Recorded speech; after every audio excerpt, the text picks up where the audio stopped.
The PEN Awards are going to happen next month. In fact, the PEN American Gala is happening next month, and Charlie Hebdo is set to win an award, the Freedom of Expression Courage Award.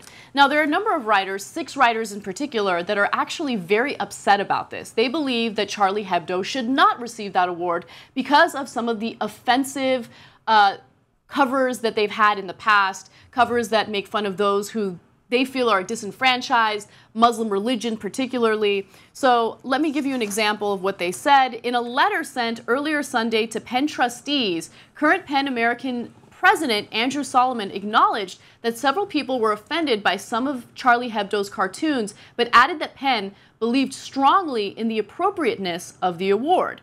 Now, one of those writers is a woman by the name of Francine Prose, and she spoke to the Associated Press about this. She said, "I was quite upset as soon as I heard about the award.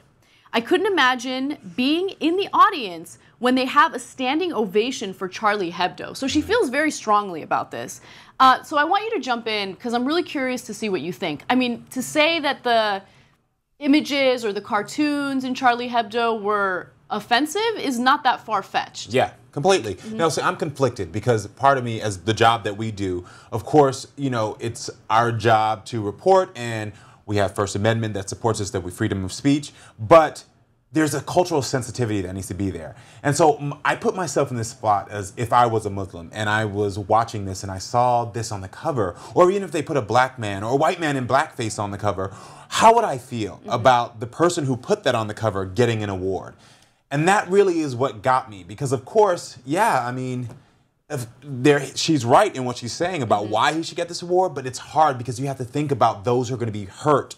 And so there's a fine line. But what I don't agree with is her protesting and not going. Yeah. Because I don't believe there's any benefit in being outside of the room. If you want to create change, you need to be inside of the room. When she said, "I could not imagine myself not standing is more important than there being an empty seat." Yeah. Because an empty seat just sees somebody didn't show up. But when you see that I've taken a stance and a protest within here while you're getting your award, you know, maybe you might encourage others to do the same, and then this person knows, wow, I need to be a little bit more culturally sensitive next time. Yeah, that's a really great point.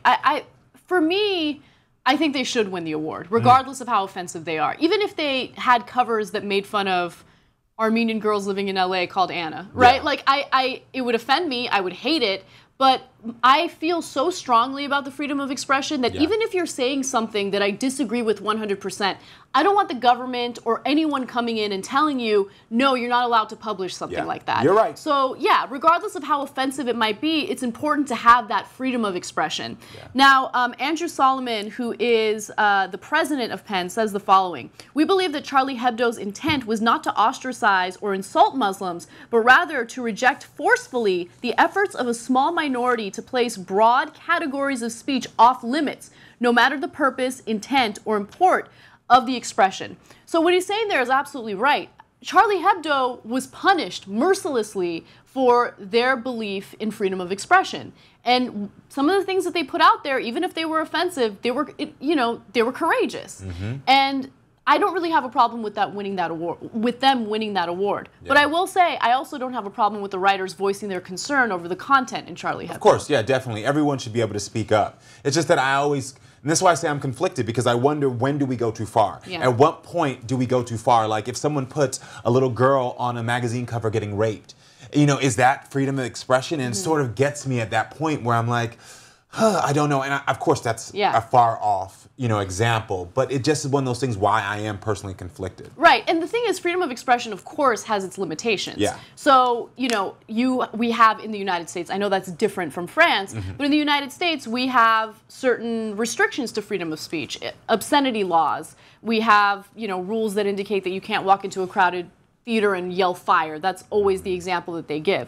So yeah, there are limitations to freedom of expression, but in this case, I think that their freedom of expression was justified. So let me give you a few examples of some of the offensive covers that they put out there. You know, usually they would just have images of the Prophet Muhammad, and that is strictly forbidden in Islam. Yeah. So that was what, you know, enraged some of the extremists and led to the terrible shooting that occurred earlier this year. Yeah. Oh, I didn't see that last one. Yeah, it's a pretty bad one.